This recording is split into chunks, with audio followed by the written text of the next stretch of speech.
আজকের এই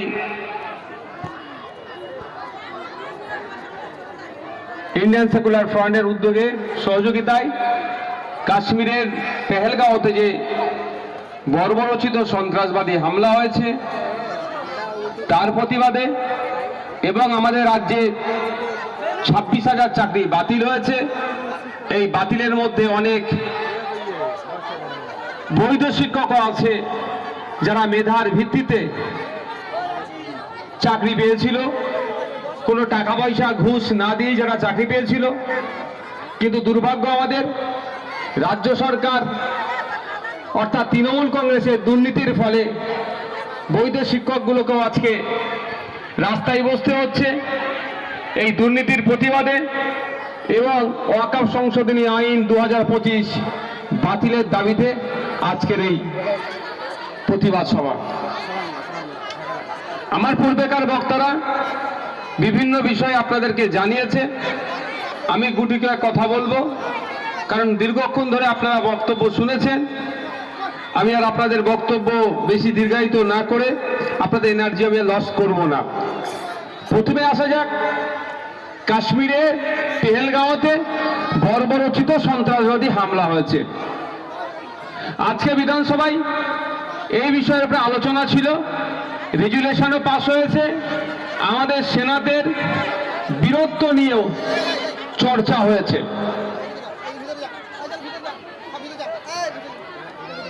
আমরা দেখেছি 22শে আগস্ট রাত্রে নয় 22শে আগস্ট দিনে কিভাবে জঙ্গি কার্যকলাপের সাথে যারা যুক্ত সমাজ বিরোধী মানবতা বিরোধীরা এসে আক্রমণ চালিয়েছে। আমাদের নিরস্ত্র নিরীহ 26টা নাগরিককে তারা শহীদ করেছে, খুন করেছে। এর জবাবে আমাদের Indian army, Indian air force, Indian নেভির পক্ষ থেকে যোগ্য জবাব পাকিস্তানকেও দিয়েছে। তাদের মাটিতে গিয়ে তাদের জঙ্গি কার্যকলাপ যেখানে হয় সেগুলোকে গুড়িয়ে এসেছে। কিন্তু কিছু প্রশ্ন থেকে যায়, প্রশ্ন করতেই হবে, কেন বারবার আমাদের নিরীহ নাগরিকগুলো টার্গেট হচ্ছে? কেন, কোন সাহস পাচ্ছে যে পাকিস্তান থেকে বারবার এসে আমাদের দেশে আক্রমণ করছে, আমাদের নাগরিককে শহীদ করে তারা পালাতে পারছে? এই কথা কিন্তু প্রশ্ন থেকে যায়। কারণ আপনারা জানেন, খবরে জানতে পারলাম যে 4-5 জন এসেছে, এসে খুন করে চলে গিয়েছে। কিন্তু আমাদের প্রশ্ন, ওই 4-5 জন যারা এসেছিল তারা এখন কোথায়? তারা এখন কোথায়? তাদেরকে খুঁজে বার করা হচ্ছে না কেন?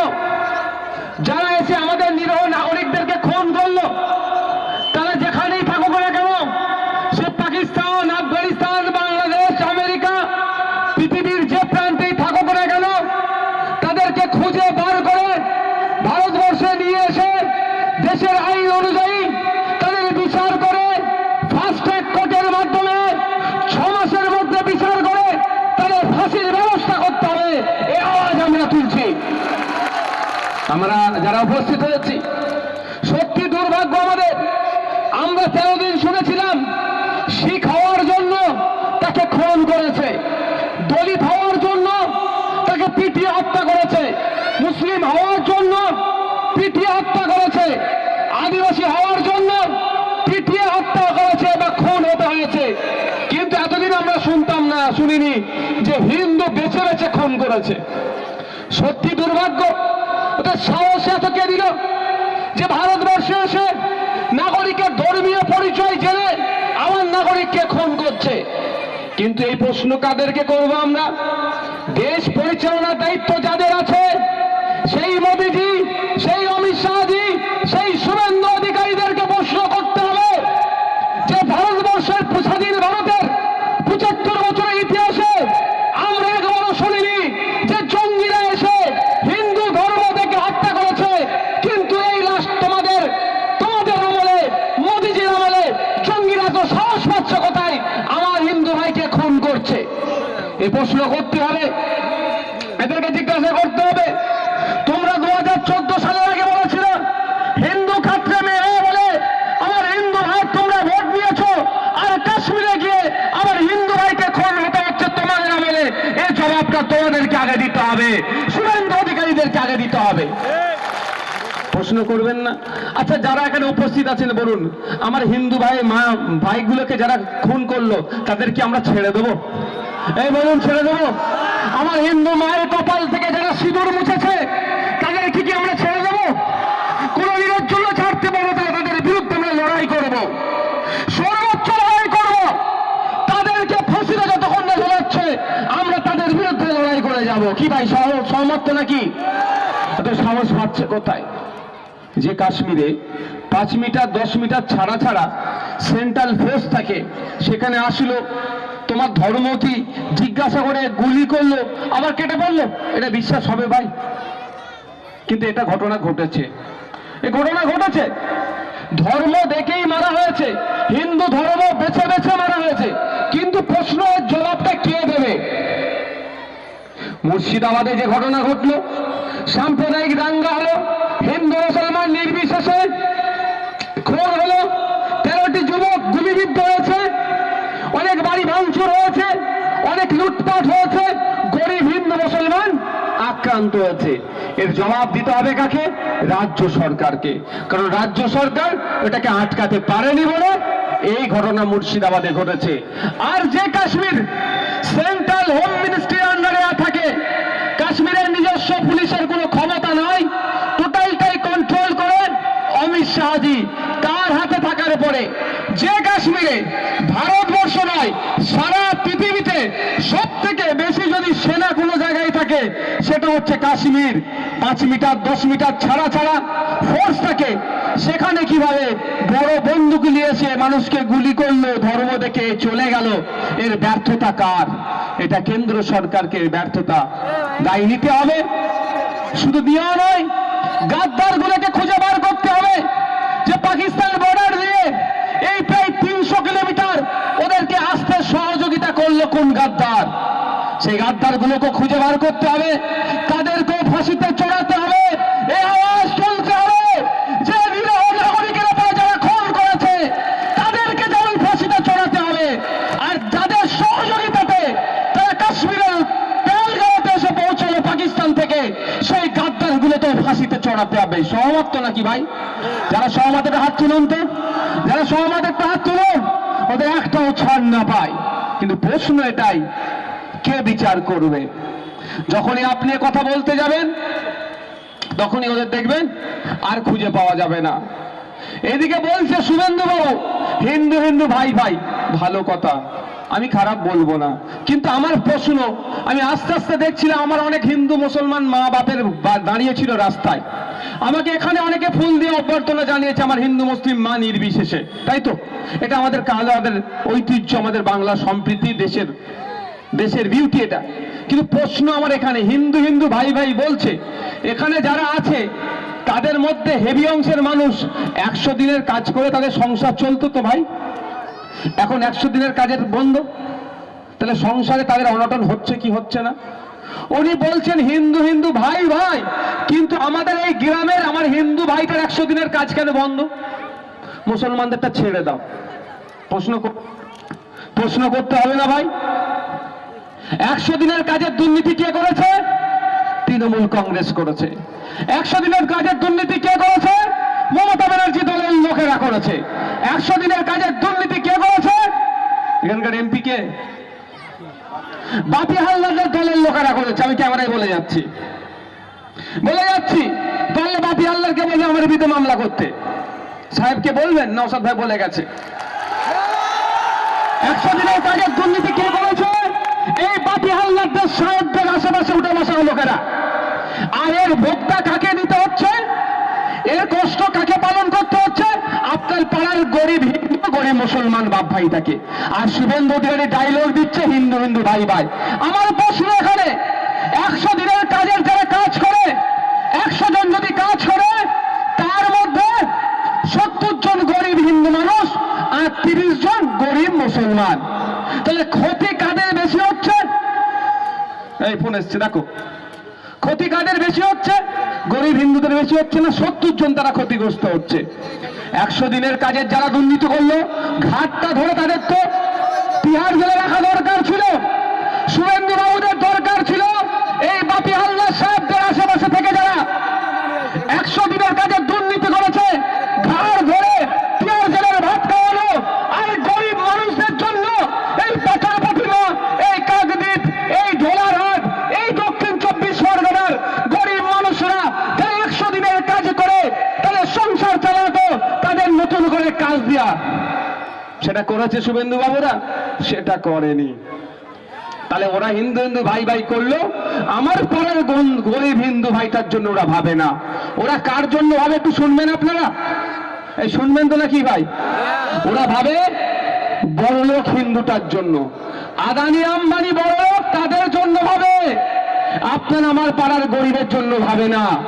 যদি আপনার আমার গরিবের জন্য ভাবতো, তাহলে তৃণমূলের যারা দুর্নীতি করেছে ঘাটটা ধরে তিহার জেলে ধরে রাখতো, আর 100 দিনের কাজের পরিবর্তে 200 দিনের কাজের ব্যবস্থা পশ্চিমবাংলার মানুষের জন্য এই বিজেপি সরকার করে দিত।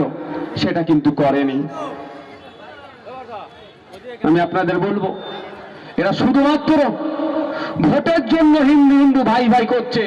আর ভোট মিটে গেলে কি বললো বুঝতে পেরেছেন তো? আমি বলতে লাগবে নাকি আর? তার একটা উদাহরণ দিচ্ছি। 300 দিন পার হয়ে গেল, আপনার আমার বাড়ির মেয়ে অভয়ার নাম শুনেছেন তো? এই মায়েরা অভয়ার নাম শুনেছেন? তিলোত্তমার নাম শুনেছেন? কে সে? একজন ডক্টর। সে কলকাতা আর.জি. কর হসপিটালে চিকিৎসারত অবস্থায় তাকে খুন করে ধর্ষণ করিয়ে তাকে শ্মশানে দাহ করলো। তার অপরাধটা কি ছিল পরে বলবো, তার আগে বলছে হিন্দু হিন্দু ভাই ভাই। কিন্তু এখনো আর.জি. করের যে নির্যাতিতা তিলোত্তমা কি সঠিক বিচার পেয়েছে? তার বাবা মা আজও চোখের পানি ফেলছে। তার বাবা মা এখনো ইনসাফের জন্য লড়াই করছে। আর আমার তিলোত্তমা বোন যেখানে আছে সে শান্তিতে থাকুক, এ কামনা করি। সে সেখান থেকে বলছি ইনসাফ চাই, ইনসাফ চাই, ইনসাফ চাই। এখন ইনসাফ মেলেনি, কিন্তু ইনসাফ দেওয়ার দায়িত্ব কার? কোর্টের। আর তাকে সহযোগিতা করার দায়িত্ব তদন্তকারী সংস্থা, যাতে তিলোত্তমা সঠিক বিচার পায়। কলকাতা হাইকোর্ট সিবিআই এর হাতে মামলাটা তুলে দিয়েছিল। ভাই, তিলোত্তমার ধর্মীয় পরিচয়টা কি একটু বলবেন? মুসলমান তো নয় নিশ্চিত ভাবে। আমি কিন্তু ধর্ম থেকে প্রতিবাদ করি না। এই শুভেন্দু বাবুদের কথাতে যারা হিন্দু হিন্দু ভাই ভাই করে লাফালাফি করছেন, তাদের উদ্দেশ্যে আমার এই বার্তাটা। তো তিলোত্তমার ধর্মীয় পরিচয় হিন্দু, আর শুভেন্দু বাবু কি বলছে? হিন্দু হিন্দু ভাই ভাই, হিন্দুর হয়ে তিনি লড়াই করবেন। যাক, এখনো পর্যন্ত তিলোত্তমা 300 দিন হলো বিচার পায়নি। সিবিআই হাতে মামলাটা দিয়েছিল কলকাতা হাইকোর্ট। এই জন্যই মামলাটি দিয়েছিল যাতে সিবিআই সঠিকভাবে তদন্ত করে, তিলোত্তমার যারা খুনি তাদেরকে গ্রেফতার করে, তাদেরকে সর্বোচ্চ শাস্তির ব্যবস্থা যাতে হয়। সেই জন্য কলকাতা হাইকোর্ট সিবিআই হাতে মামলাটি তুলে দিয়েছিল। সিবিআই কে পরিচালনা করে? কেন্দ্রীয় স্বরাষ্ট্রমন্ত্রী অমিত শাহজি। অমিত শাহজির রাজনৈতিক দলের নাম কি? বিজেপি, যেটা শুভেন্দু অধিকারী করে।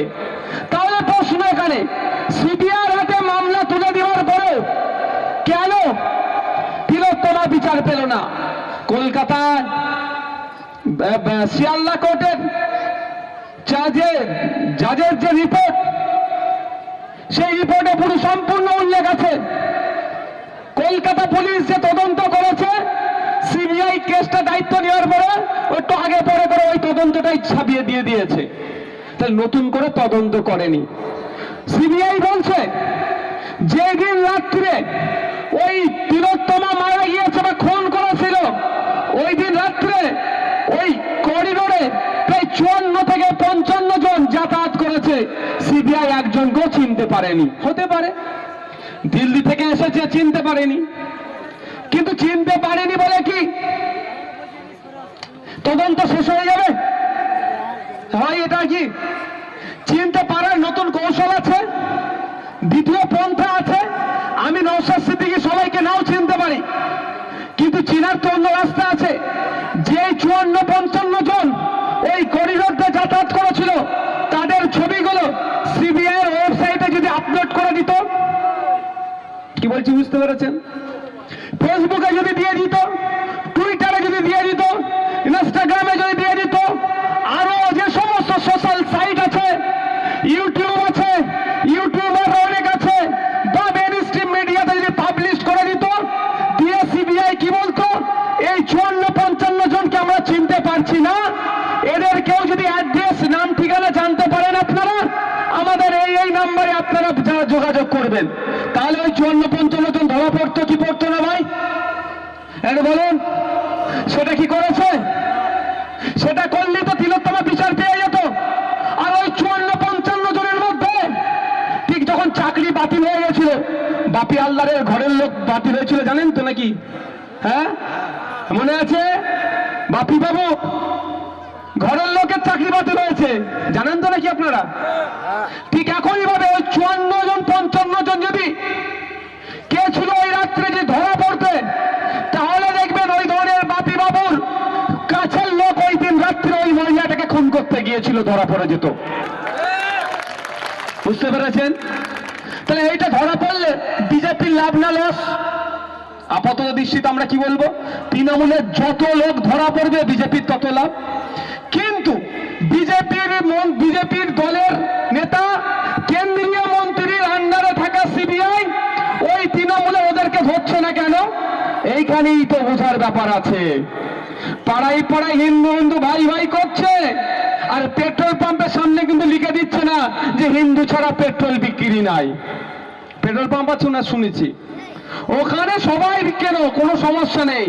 আর ভোট নেওয়ার জন্য পাড়ার হিন্দু মুসলমানের মধ্যে লড়াই লাগিয়ে দাও।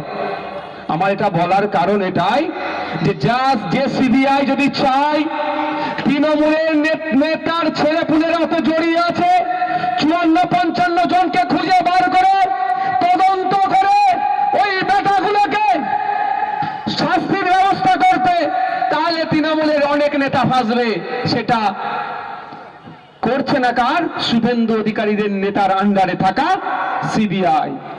একটা সামান্য একটা আপনাদের মাথায় একটা স্বাভাবিক প্রশ্ন বলি, আপনারা তো কলকাতার হসপিটালে যান তো নাকি ভাই? আপনাদের এলাকায় ট্রিটমেন্ট হয়? এই হয় ভাই, বললে বলবেন। এই ব্লক হসপিটালে হয়?